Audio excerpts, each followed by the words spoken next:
Señor puso en mi corazón, al estar haciendo varios estudios y devocionales, me topé con un trabajo doctrinal, teológico muy serio, del doctor Martyn Lloyd-Jones, británico. Este hombre, siervo del siglo pasado, tiene un estudio sobre la carta a los Efesios, donde tiene una exposición bíblica de versículo por versículo que me dejó impactado. Si John MacArthur en un pasaje podía tardarse 3 sermones, Martyn Lloyd-Jones en un versículo puede escribir 18 cuartillas. Es una cosa impresionante, una profundidad hermosa que te va llevando de la mano y que lo tienes que leer de una, porque si lo interrumpes te pasa lo que pasa con el libro de Job, no le entiendes. Entonces, al estar en ese estudio me quedé impresionado con el versículo 1 de la carta a los Efesios, así que si tiene usted una copia de las Escrituras, tómela por favor, ábrala en la epístola de Pablo a los Efesios, en el capítulo 1, versículo 1.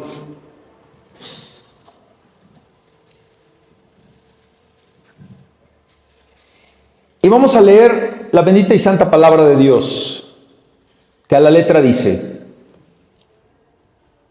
Pablo, apóstol de Jesucristo, por la voluntad de Dios, a los santos y fieles en Cristo Jesús, que están en Éfeso. Padre nuestro que estás en el cielo, sella mis labios con un carbón ardiente, Señor, y escóndeme detrás de tu cruz para que no brille el hombre, y que sea tu santo evangelio el que sea proclamado para honra y gloria de tu bendita gloria, Señor. Gracias, Señor, por darnos la oportunidad de congregarnos libremente en este país todavía. Gracias por los recursos electrónicos, tecnológicos y humanos que tenemos en esta hermosa congregación. Y te pedimos que esta palabra penetre a los corazones de mis hermanos, saliendo de aquí conmovidos por saber, por entender cómo es que somos escogidos por la voluntad de Dios, de tu Santo Padre Jesús de Nazaret. En Cristo Jesús oramos. Amén. Pablo, apóstol de Jesucristo. Cuando nosotros abrimos esta epístola, hermanos, nos encontramos de inmediato con la grandeza de Dios, con el poder de Dios. Sí, es un saludo, es una carta. Así se saludaban. Entonces, viene Pablo a decir: hola, Efesios, soy Pablo. ¿Y no les parece a ustedes agradable que cuando llegas a un lugar que conoces a algunas personas y llega alguien que no conoces, esa persona se presente? Eso es algo que está en desuso ya, se está extinguiendo eso. Ya los jóvenes de hecho ya ni saludan cuando llegan. Ya tienes a los abuelitos, porque ya ni los papás, porque los papás son jóvenes de 25 para abajo, de 30, no educan a sus hijos a saludar. Y los que somos abuelos, que somos de 50 a 40, saluda. ¿Y qué hace el hijo de 30? No le digas a mi hijo qué hacer.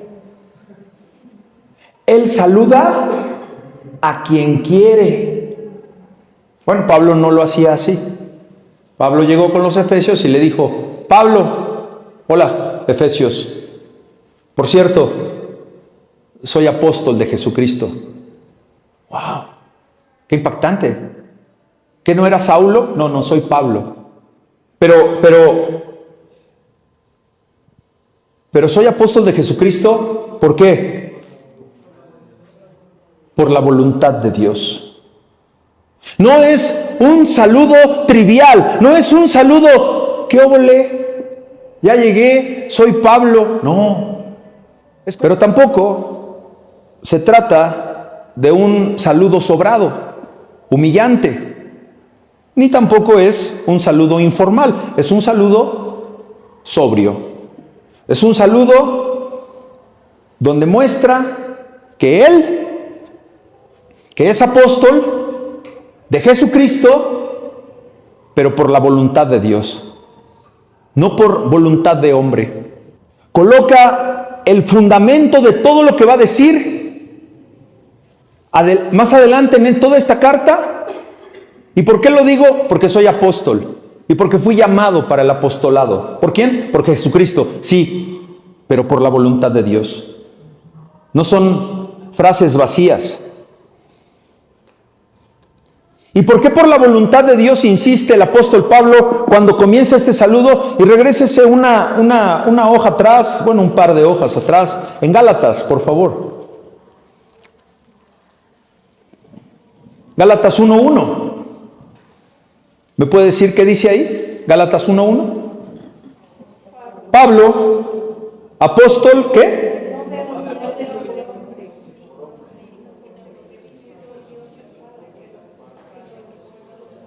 Por la voluntad de Dios es apóstol.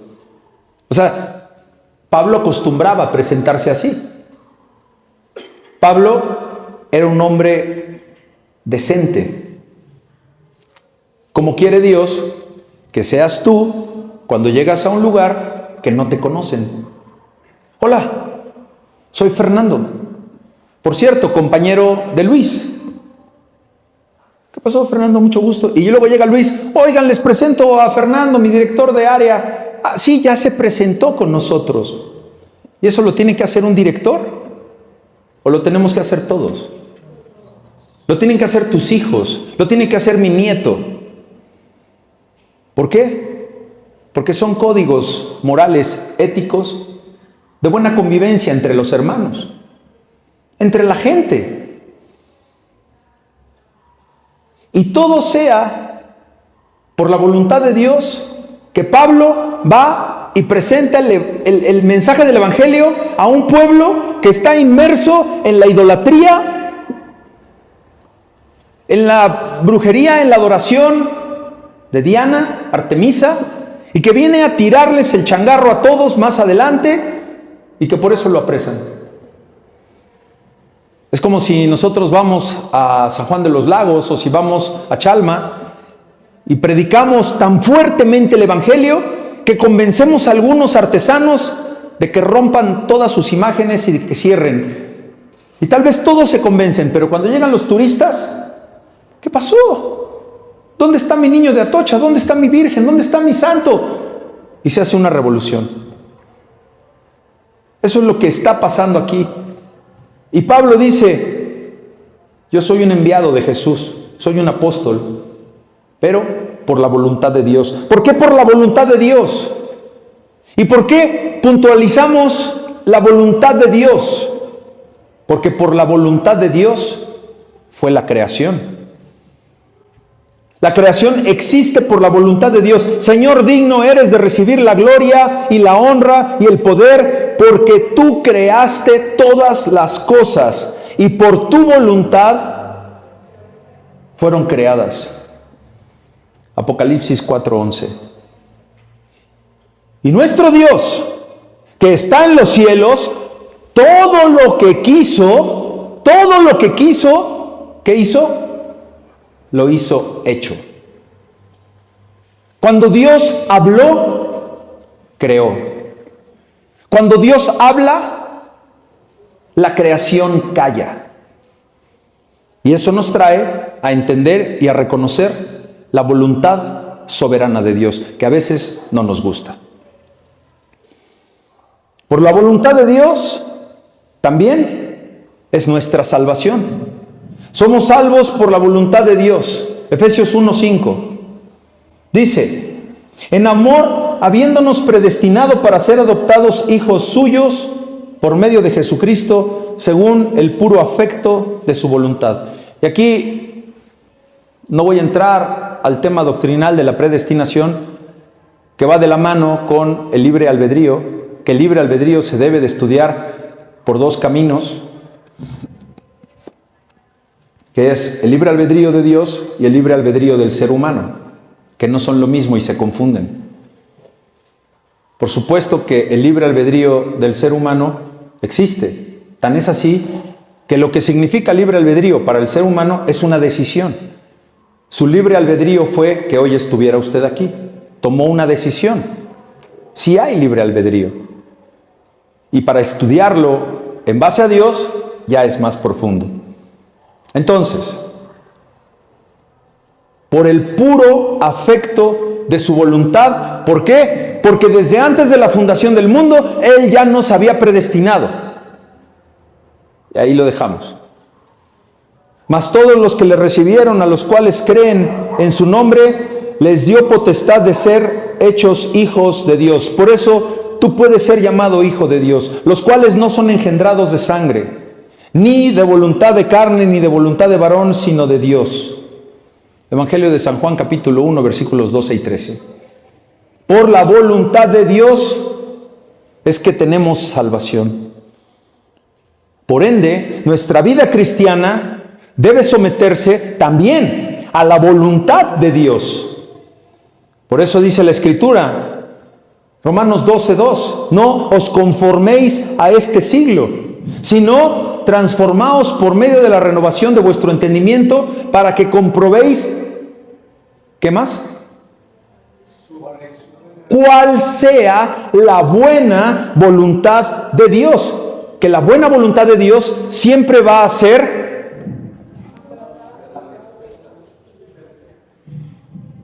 pero tengo hipertensión, pero me tienen que dializar, pero me tienen que extirpar un tumor. ¿Es tu voluntad, Señor? ¿Tú qué dices? ¿Tú qué dices? Porque todas las promesas que tenemos en este bendito libro, hijo, no son para este lado de la eternidad. Solo la añadidura es para este lado de la eternidad. Y la añadidura es todo aquello que Dios nos da después de seguirlo. ¿Por qué? Por su voluntad. Porque su voluntad es buena, es agradable y es perfecta. Pero se va a morir mi hijo. Pero se murió el abuelo de mi nieto. Fue la voluntad de Dios. ¿Para qué? Para que una criatura de 8 años supiera ya desde los 8 años lo que enseña el rey Salomón cuando dice, para todo hay tiempo. Hemos reído valientes a los pies de Cristo, mucho hemos reído, hemos gozado, hemos cantado, hemos disfrutado, hemos bailado. Y no hemos de llorar. No queremos llorar. Celebramos el nacimiento. Celebramos que un bebé se esté logrando. ¿Y no celebraremos la muerte, que es un regalo, porque Cristo venció a la muerte? ¿O solo queremos ser cristianos que no nos gusta la voluntad de Dios? ¿Qué dijo Jesús que iba a haber en este mundo? ¿Y no la queremos? Adversidad, distensión entre padre y madre por causa del Evangelio. Porque esta es la voluntad de Dios, que haciendo bien hagáis callar la ignorancia de los hombres sensatos. Primera de Pedro, capítulo 2, versículo 15. Esa es la voluntad, que haciendo tú el bien vas a callar a los ignorantes. Porque un ignorante es un insensato, y un ignorante es el que no entiende la palabra de Dios. Por eso tú, cuando tengas una persona que no conoce de la palabra de Dios y no acepta una evangelización tuya, cierra la boca. Porque estás siendo más ignorante que él, más insensato, ¿no lo dicen los proverbios? Por la voluntad de Dios, santos y santas, es que nosotros, primero a los Tesalonicenses, capítulo 5, versículo 18, es que damos gracias. ¿Damos gracias en qué, santos? En todo, hermana. Es una prueba. En todo vamos a dar gracias. ¿Por qué? Porque si estamos en Cristo, eso que tenemos, tanto bueno, ¿por qué nada más hemos de recibir lo bueno. Se lo dijo Job a la mujer, ¿verdad? Mujer fatua, mujer tonta, mujer insolente, insensata, que solamente hemos de recibir lo bueno de Dios y no lo malo. Y Job no pecó, dijo la Escritura. Porque la voluntad de Dios para con nosotros es en Cristo Jesús. Y entonces encontramos el ejemplo supremo donde observamos la voluntad de Dios. ¿Saben cuál fue? La de que Cristo se sometió a la voluntad de Dios. ¿Por qué no te sometes tú a la voluntad de Dios y quieres que sea todo a tu manera, estilo Frank Sinatra o el príncipe de la canción? ¿Por qué quieres que sea como tú quieres que sea?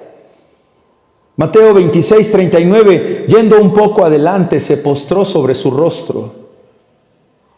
Está Cristo diciendo estas palabras que si no sabes lo que dicen, podrías malinterpretarlo. O sea, él no quería que la copa pasara porque no quisiera sufrir, porque sabía que iba a estar apartado de su Padre, porque iba a ser pecado. Eso es lo que lo hizo sudar sangre. Se postró sobre su rostro. ¿Cómo se postró sobre su rostro? ¿Cómo? ¿Renegando? Jesucristo se postró sobre su rostro reclamándole a su Padre. Se postró sobre su rostro y dijo, es que todos me tienen mala fe en el trabajo. Es que no me salen las cosas porque me echaron un trabajo a la puerta de mi negocio.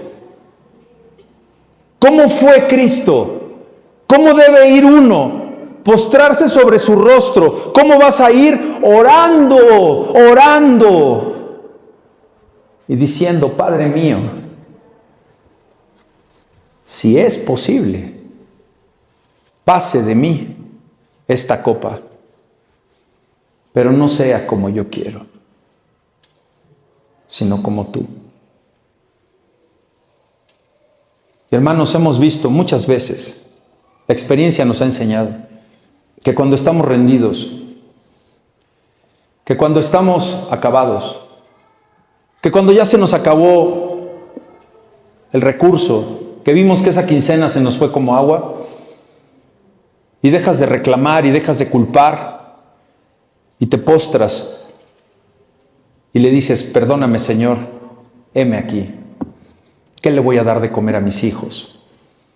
¿Qué le pongo de lonche a mi esposo? Señor, ¿cómo voy a ir a entregar mi pedido si no tengo gasolina? Usted ha visto la mano de Dios. ¿No le ha sostenido? ¿No le ha dado incluso lo que usted no se imaginaba que iba a poder tener? Cuando te postraste en oración y le dijiste, Padre mío, heme aquí, perdóname. ¿Y qué se hizo? ¿Tu voluntad? ¿Que estabas aferrado, que estabas aferrada, que culpabas a tu padre por haber nacido? Eso no fue, ¿verdad que no? Claro que no. Es por la voluntad de Dios, hermanos. Juan 6, 38, 39. Es Jesús diciendo, porque he descendido del cielo no para hacer mi voluntad. Por favor, lea la Escritura. No vengo a hacer yo mi voluntad. ¿Recuerdan el sermón de la semana pasada? Cuando se abrieron los cielos, bajó una luz en forma de paloma y se escuchó una voz que en el cielo decía, este es mi Hijo amado, en quien tengo... ¿Ahí lo ven? ¿Ahí lo ven? No otro. Pero estaba abierto el cielo. Ese cielo estaba cerrado desde que entró la paloma al arca de Noé con una varita de olivo y se cerró el cielo. Y el ser humano jamás pudo tener acceso directo al Padre y ahora lo tenemos por Cristo Jesús. nadie puede llegar al Padre si no es por el Hijo. Porque he descendido del cielo no para hacer mi voluntad, sino la voluntad del que me envió. Y esta es la voluntad del Padre, el que me envió, que todo lo que Él me diere, no pierda yo nada, sino que lo resucite en el día postrero.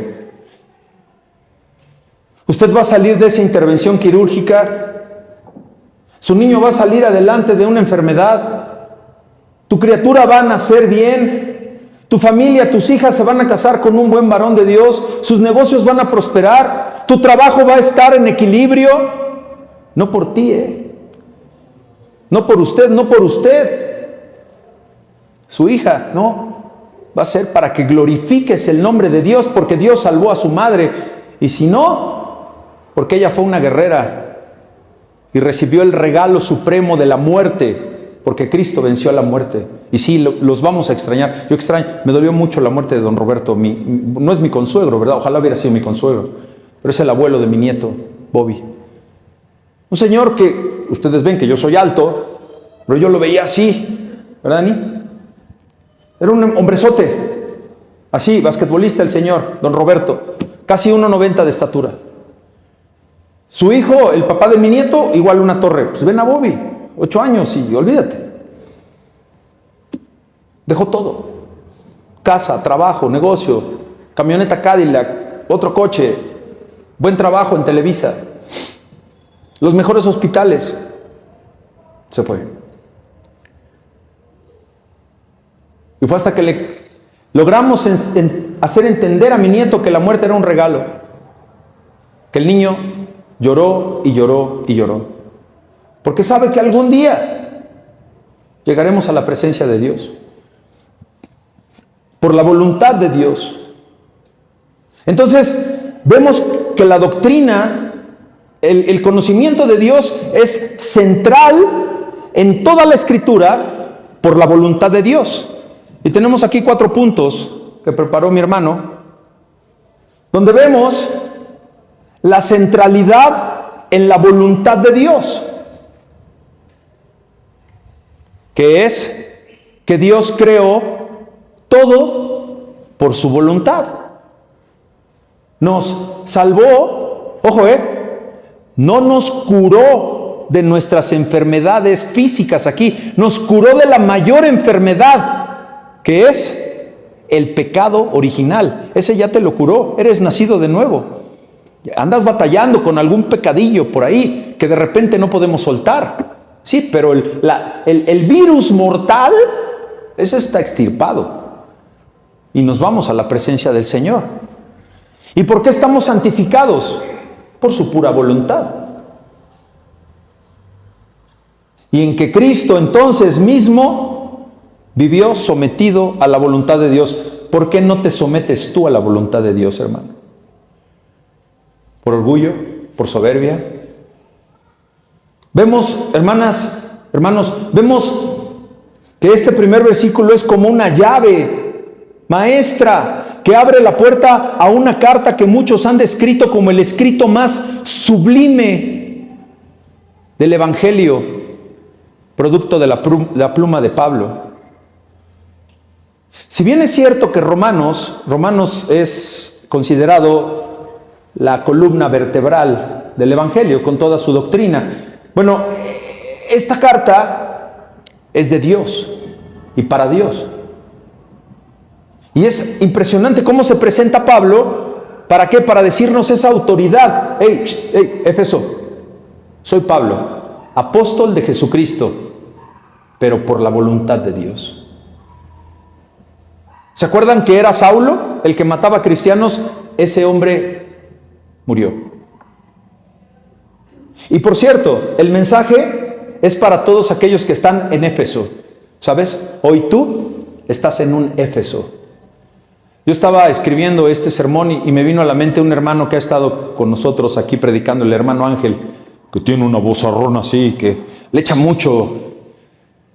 Me acordé mucho de él. ¿Por qué, hermanos? Porque su Éfeso es su trabajo. Él es arquitecto y trabaja en una constructora que se dedican a desarrollar grandes construcciones a nivel nacional, pero los dueños son unos hindús que son budistas. Y en alguna ocasión tuvo un problema muy grave porque lo estaban invitando a un retiro budista para encontrarse con toda esta cuestión espiritual que tienen los budistas, que sanamente los dueños, los hindús o indios, querían que todo su personal fuera permeado, como si yo tengo una empresa y yo soy cristiano, pues los llevo a un retiro cristiano, ¿no? En este caso, pues a él le dijeron, oye, arquitecto Ángel, tienes que venir. Y él me dijo, ¿qué hago, pastor? Y le contesté lo que a muchos de ustedes les he contestado. ¿Qué dice la Biblia que hagas? ¿Y qué dice la Biblia que debía hacer Ángel? ¿Qué dice? ¿Que fuera o que no fuera? Entonces la respuesta, ¿ya viste? Tú la sabes, Ángel. Entonces no voy, pastor. No me preguntes. No quieras mi confirmación. Tú haz lo que Dios dice. Y por supuesto que el hermano Ángel no fue. ¿Perdió su trabajo el hermano Ángel? Por supuesto que no. Porque Dios lo sustentó. Y porque si esos hombres indios, hindús, verdaderamente querían el porvenir de su empresa, que sus empleados, que sus directores fueran tocados por esas fuerzas espirituales de sus dioses con D minúscula, para que todo funcionara mejor, se llevaron una grata sorpresa de tener un hombre fiel que dijo, arquitecto, discúlpeme, yo soy cristiano y no puedo participar de obras espirituales que no sean del Dios de la Biblia. Pero tiene usted en cuenta, arquitecto, que eso puede afectarle a que lo cambiemos de proyecto. Preparé mi renuncia, arquitecto, por si eso se venía. Mañana le avisamos. Llegó ese mañana y le dijeron, Ángel, tómese esos 3 días libres y nosotros nos vamos a ir a nuestro retiro a Acapulco. Un retiro espiritual, budista, silencio, ya sabes, esas cosas. El Señor le regaló 3 días de asueto al hermano Ángel y también se fue a Acapulco. Se fue a Acapulco con su familia. Y hoy es uno de los preferidos de la empresa, porque yo como dueño, si fuera ese dueño budista, yo quiero a ese cristiano que es fiel a su Dios. Porque si fue fiel a su Dios, va a ser fiel a mi empresa. Y él actuó de acuerdo a la voluntad de Dios. Entonces, vemos cómo esta epístola de los Efesios muestra la forma más grande y hermosa de ver a Dios. Pablo comienza diciendo, apóstol de Jesucristo, por la voluntad de Dios. Entonces esta carta no está dirigida para hombres, no está dirigida para tus necesidades, para que tú en la carta a los Efesios digas, ¿y qué me ofrece Dios? No está escrita para que veas cómo resolver tus problemas. Está escrita para que conozcas a Dios mismo y que toda la creación alabe al Señor. ¿Por qué, hermano? ¿Por qué toda la creación debe alabar a Dios? ¿Por qué, hermana? ¿Por qué? ¿Por qué toda la creación debe alabar a Dios? Muy bien. ¿Por qué? ¿Por qué, Ani? Porque Él es Dios. ¿Por qué, hermana? Nos ama por igual. Porque Él nos dio la potestad de ser llamados hijos de Dios. ¿Sí estamos de acuerdo? ¿Por qué? ¿Por qué? ¿Por qué? Por Génesis 1:1. Por eso. Porque en el principio creó Dios los cielos y la tierra. Entonces, antes que nacieran los montes y formases la tierra y el mundo, desde el siglo y hasta el siglo, tú eres Dios. Y tu voluntad es perfecta y soberana. Apocalipsis 4:11. Fíjense aquí, me encantó esto, Por eso debo dar crédito a los apuntes del doctor Martin Lloyd Jones, donde fui sacando ese bosquejo y pidiendo la inspiración del Espíritu Santo para poder presentarme delante de ustedes. Es que veo Génesis 1:1 en el principio, pero también Apocalipsis 4:11 me habla: Señor, digno eres de recibir la gloria y la honra y el poder, porque Génesis 1:1, por eso, porque tú creaste todas las cosas y por tu voluntad que existen. Entonces, ¿por qué te afanas? ¿Por qué te preocupas? Si todo está ya armado y no te sientas tranquilo, en contentamiento con lo que Dios te da, haciendo las paces con los hermanos, con las hermanas, con tu esposo, con tu esposa, y dejas que la voluntad de Dios opere en tu vida. Saben, hermanos, es triste, pero es real que vivimos en una cultura profundamente centrada en el yo, redes sociales que inundan las publicaciones de Instagram, de Facebook, de TikTok, que giran en torno a la imagen personal del usuario de la red social. Conversaciones que estamos en una reunión familiar, que vienen los hijos del trabajo, que estamos en una cena, que estamos en una reunión, y de repente esa conversación rápida y abruptamente se convierte en mis problemas. No, pero es que deja, ahora yo te digo lo mío. No, ya dijiste lo tuyo, sí, pero ahora lo mío. Y hay una pelea porque no, ahora yo, sí, pero eso a mí también me pasó. Sí, pero yo uno más que tú. Y se convierte en yo. Y no en una comunión, de un ping-pong, de que te la paso y me la pasas, te la paso y me la pasas. No, ya todo quieres que se centre en ti, en tus problemas, en tus logros, en tus miedos, en tus enfermedades, en tus fracasos, en tu demanda con el SAT, en tus hijos, en tus nietos, en tu marido. Y la gente te tolera y te soporta. Mis derechos, dice ahora la gente, ¿verdad? Soy hombre, pero creo que soy mujer. Mi derecho es que yo me vista e incluso me llames con un nombre femenino, porque es mi derecho, yo. Incluso dentro de la iglesia, hermanos. Y tengo que decirlo, hermanos, este no es el club de Toby. Esta es la casa de Dios. Y esto que están ahorita ustedes presenciando es lo más importante. Y si nos empezamos a pelear porque 3 trajeron espagueti y 2 nomás carne y 1 no alcanzó, vas a llegar al banquete final enojado, enojada. Y no trajeron limones, y no hubo sal, y se acabaron esto. ¿Quién pone eso en tu pensamiento? ¿El Espíritu Santo? El mismísimo. Por eso, no hagan reuniones y consuman evangelio. O hagan reuniones en santa paz.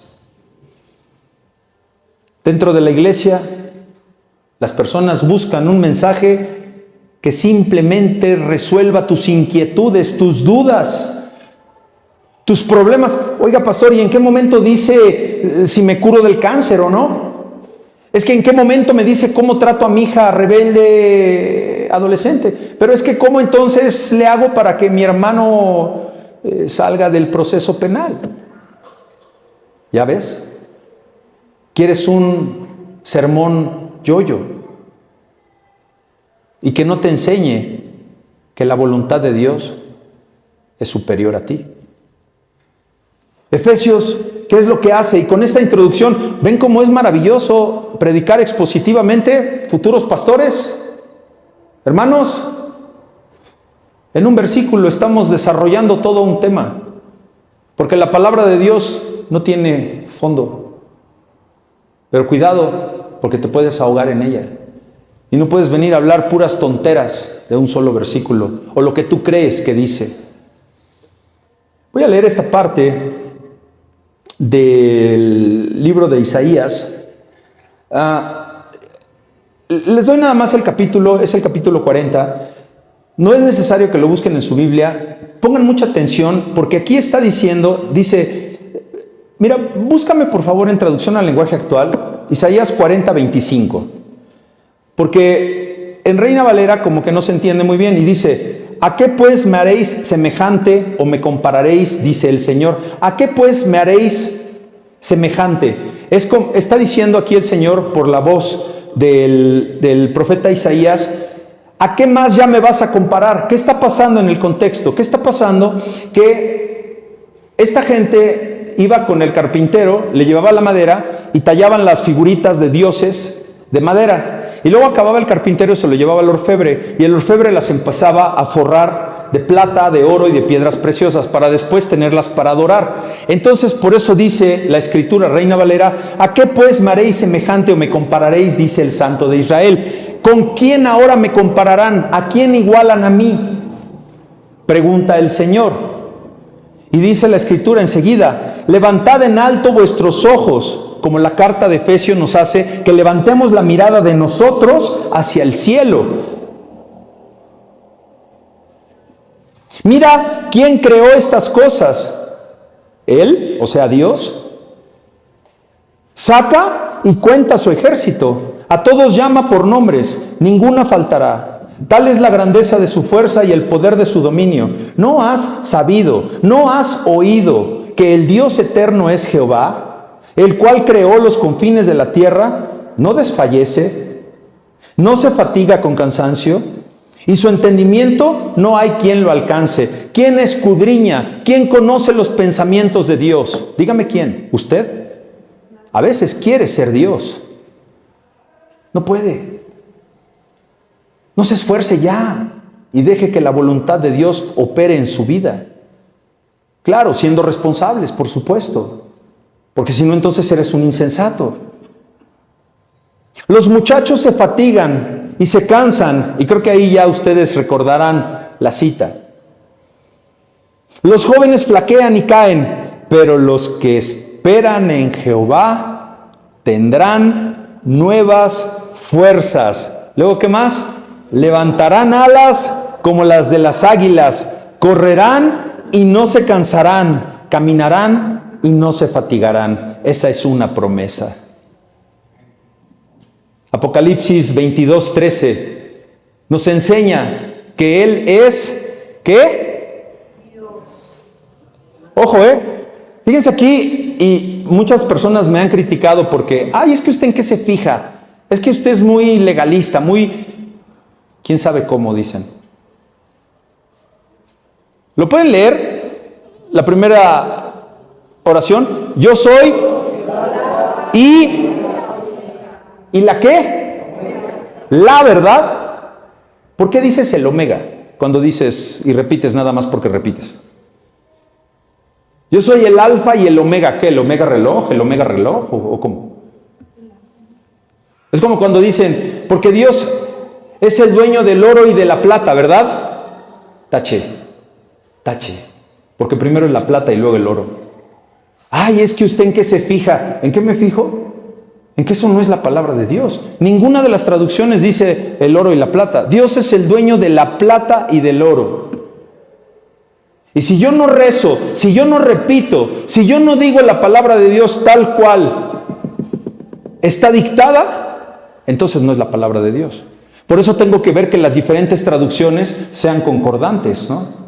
Entonces, yo soy el alfa y la omega, porque es el final de todo. La omega, porque es una letra. Y se traduce en el castellano como femenino, la, no el omega. Deja de decir el omega y ya. Soy legalista, lo que quieran, pero hablen bien, bíblicamente. ¿Verdad? Entonces Él es el alfa porque Él es el principio. Y es la omega porque es, o la fin. ¿Ah? Él es la fin. No, hermanos, la gramática es muy importante en la Escritura. Tu vida espiritual, hermano, no está sostenida en emociones. No es para que vengas a sentir bonito. No es para que tengas una experiencia pasajera. Incluso en tus necesidades, que sentí bien bonito, mira cómo estoy. Y sales a decir las mismas palabrotas, a tropezar con la misma piedra, a ser el mismo mentiroso, a ser la misma chismosa, a ser el mismo mal hablado, la misma mal hablada, que el Espíritu Santo te contriste, que te diga, ya, no hagas eso, no te conviene, deja de pecar. Necesitamos anclar nuestra fe en Dios. ¿Necesitamos qué? Es que esa palabra, fue lo que le decía hace rato a un hermano, que lo embarqué porque va a preparar un sermón temático sobre el ancla. No reparamos en el ancla. ¿Por qué? Porque no somos navieros, porque no tenemos pangas, porque no nos dedicamos a la pesca. Pero un pescador debe tener conciencia de su ancla para poder saber cuándo echarla e ir frenando o soltarla o levantarla para que no lo detenga. ¿Cuántos de ustedes tienen años con su ancla abajo y por eso no avanzan? Tú echaste el ancla, tú levántala para que puedas seguir navegando. Porque tu ancla no es en este mundo. Tu ancla es en el carácter de Dios, en su gloria y en su soberanía. Jeremías 17, 7 y 8. Predicamos hace poco, maldito el varón que confía en el hombre, producto de una charla con un hermano también. Y sí, es maldito el varón que confía en el hombre. Y ahí vimos los dos tipos de hombres, ¿no? Que uno de ellos era Adán, que es en plural, y el otro era el hombre singular. Entonces, por eso es importante no perder los sermones. Vemos que en este versículo 7, ahora nos habla de la bendición, que maldición es en que tú confíes en un no creyente, que tú confíes no en la voluntad de Dios, sino en la voluntad del hombre. Bueno, bendito va a ser el varón que confía en Dios, cuya confianza es Jehová, porque va a ser plantado como árbol plantado junto a las aguas, que junto a la corriente echará sus raíces, y no verá cuando viene el calor, sino que su hoja estará verde. Y en el año de sequía no se fatigará ni dejará de dar fruto. Y usted ya levantó su ancla, y usted está en las aguas cristalinas, o está cerca de esas aguas podridas de alcantarilla, o sea, esas malas amistades que te contaminan y que te destruyen y que no te permiten levantar el ancla. El Salmo 46, versículo 1 y 2, Dios es nuestro amparo, nuestra fortaleza, nuestro pronto auxilio. ¿Dónde? ¿Estás tribulado? ¿Estás cansado? ¿Tienes miedo? ¿Tienes duda? Inclina tu rostro al Señor, pon rodilla al suelo y déjate llevar por la voluntad de Dios. Pablo no se llamó a sí mismo apóstol, fue por voluntad de Dios que fue nombrado apóstol de Jesucristo. Hermano, no fue votado en una asamblea general, no fue por un ungimiento especial, con aceite de cabeza a pies, acompañado de decretos de autoridad apostólica. Pablo no fue apóstol por una imposición de manos en cadena dirigida por un supuesto apóstol mayor que transfiere autoridad de uno a otro como si fuera una sucesión espiritual. Así no fue nombrado Pablo apóstol. Fue el último de los apóstoles, cuando el oficio de apóstol Se llevaba con lo que hoy está muy lejos de ser llevado. ¿Sabes con qué? Con humildad. Y lastimosamente los que hoy se dicen ser apóstoles es lo último que tienen. Este apóstol se caracterizó por su sufrimiento, por su amor y su servicio sacrificial. Dígame usted, ¿qué apóstol hoy se conduce de esa manera? Fue Dios quien lo escogió. Muchos de ustedes tal vez no reparan en esto de Pablo, porque no está tan literal, pero van a ver que sí. En Gálatas 1, versículo 15 y 16. Fíjense de dónde viene el llamado de Pablo. Pero cuando agradó a Dios, está hablando Pablo, Él me apartó ¿desde dónde? Ahí está. El llamado fue, sí, pero se dedicó a matar cristianos, sí, porque no era Pablo, era Saulo.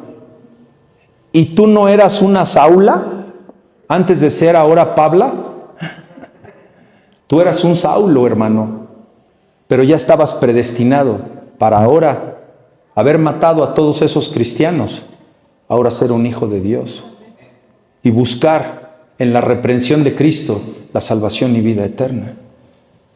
Desde el vientre de mi madre, y me llamó por su gracia, revelar a su Hijo en mí para que yo lo predicase entre los gentiles.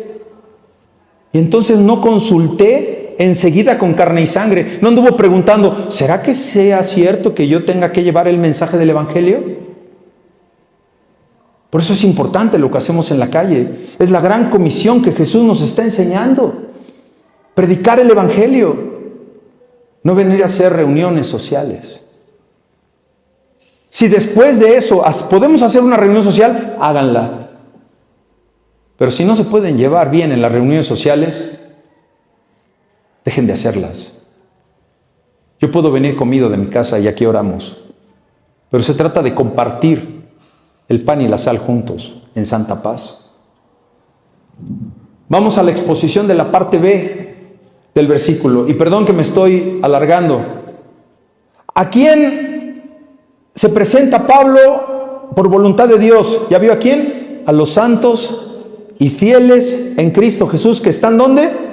Pablo está dirigiendo esta carta no a una élite espiritual, no a cristianos fifís, fufurufos, cortados con tijera de oro, bautizados en jacuzzi de hidromasaje con agua calientita, que no tiene nada de malo bautizar en agua calientita.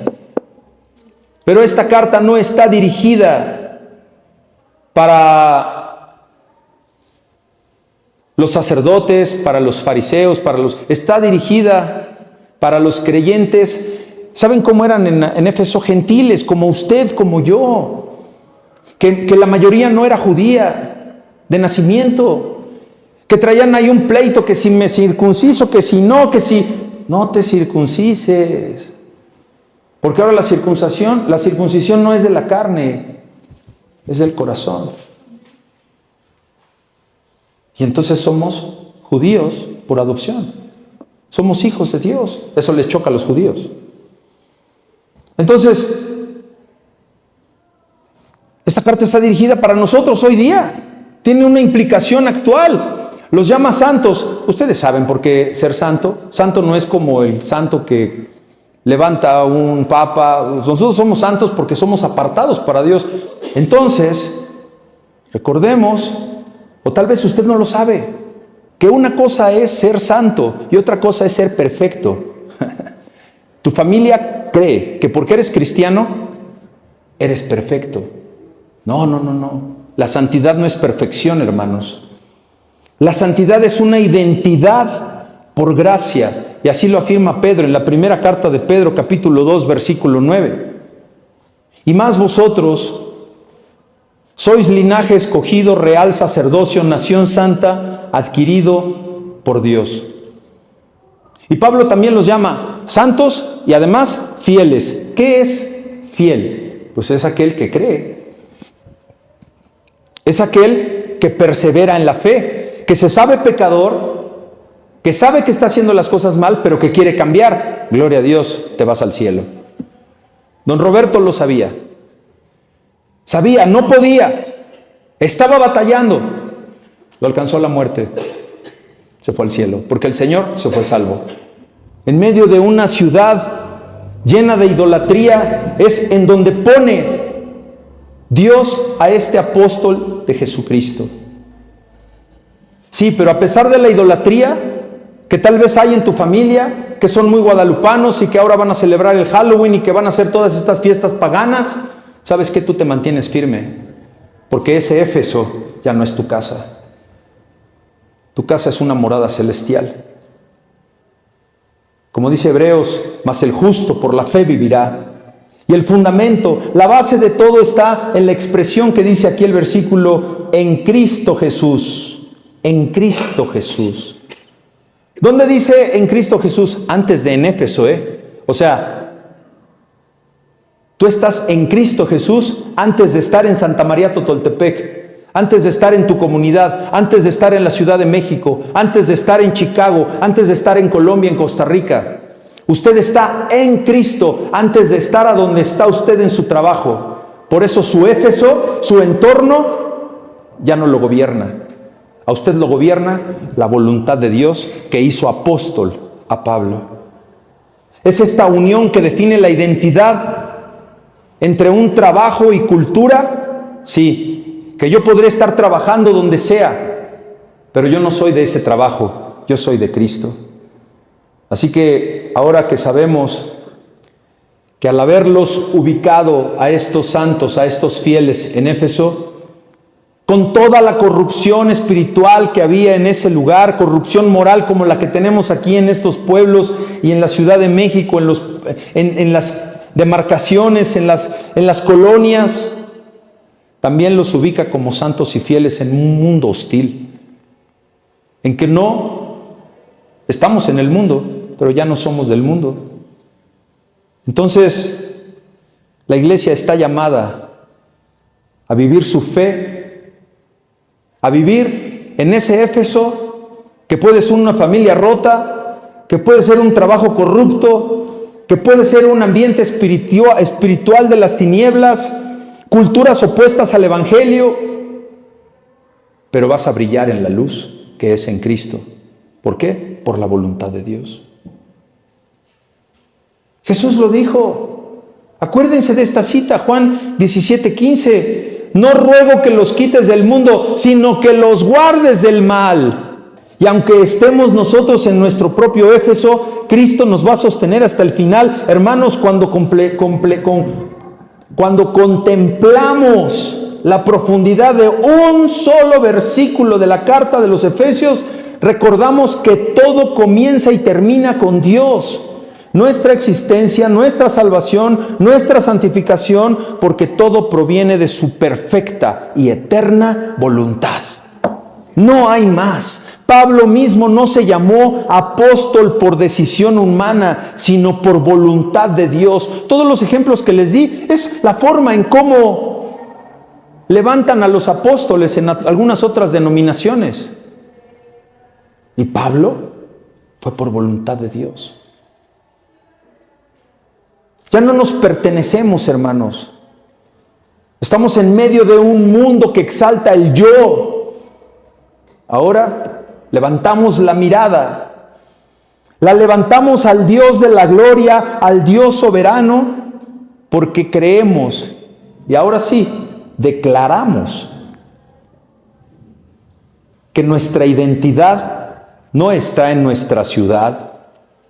Nuestra identidad no está en tu profesión, en tu trabajo, en tu fracaso. Tu identidad no está en tu enfermedad, no está en tus problemas, no está en que si se compone el hijo o hija rebelde. Tu identidad no está en tu adicción. Tu identidad está en Cristo Jesús, que te apartó como santo y fiel y ahora te sostiene. Así que, si tú estás en tu Éfeso, si tú estás en un lugar rodeado de pruebas, de un mundo hostil, de las tinieblas, que quiere robarte la santidad, descansa porque el Señor te sostiene. ¿Por qué? Por su pura voluntad. Dios es nuestro amparo y fortaleza, nuestro pronto auxilio en las tribulaciones. Por tanto, no temeremos. Así que, amada iglesia, valientes a los pies de Cristo, no teman ni desmayen. Porque el Dios que los creó por su voluntad, los salvó por esa misma voluntad y los guarda por su voluntad. Y así será, porque Él es fiel hasta el fin en la eternidad. Aférrese, no sea chillón, no chille. No le llore a un pedazo de carne, no le llore a un ojo, no le llore a un hijo que se está buscando su perdición. Llore porque quiera usted que se haga la voluntad de Dios en su vida. Y así ha de ser. Vivan como santos y fieles en su Éfeso, pero sabiendo que la gracia de Dios es suficiente y que la victoria en Cristo Jesús es así, es segura. Si son tan amables de inclinar su cabeza, oremos. Padre amado, gracias por tu palabra, gracias Señor por tu mensaje, gracias por tu corrección, gracias por permitirnos escudriñar de esta manera en libertad tu palabra. Llenamos nuestra boca de alabanza, de gloria por tu gracia, la cual nos hizo aceptos en tu Hijo amado, en quien tenemos redención y perdón de pecados por su sangre preciosa. Aquel que se hizo pecado por nosotros, que hizo sobreabundar para con nosotros en toda la sabiduría y la inteligencia que viene de ti, no de nosotros. A ti, Señor, te damos gracias por haberte dado a conocer por medio de este hermoso libro que nos ilumina el camino, a veces cuando estamos rodeados de tinieblas. En Cristo Jesús oramos y te pedimos que este mensaje haga nido en nuestro corazón y que lo recordemos cuando estemos en tribulación y mañana, tal vez hoy, que lleguemos a nuestro Éfeso, podamos sentirnos victoriosos porque vivimos por tu voluntad, Jehová de los ejércitos. Amén.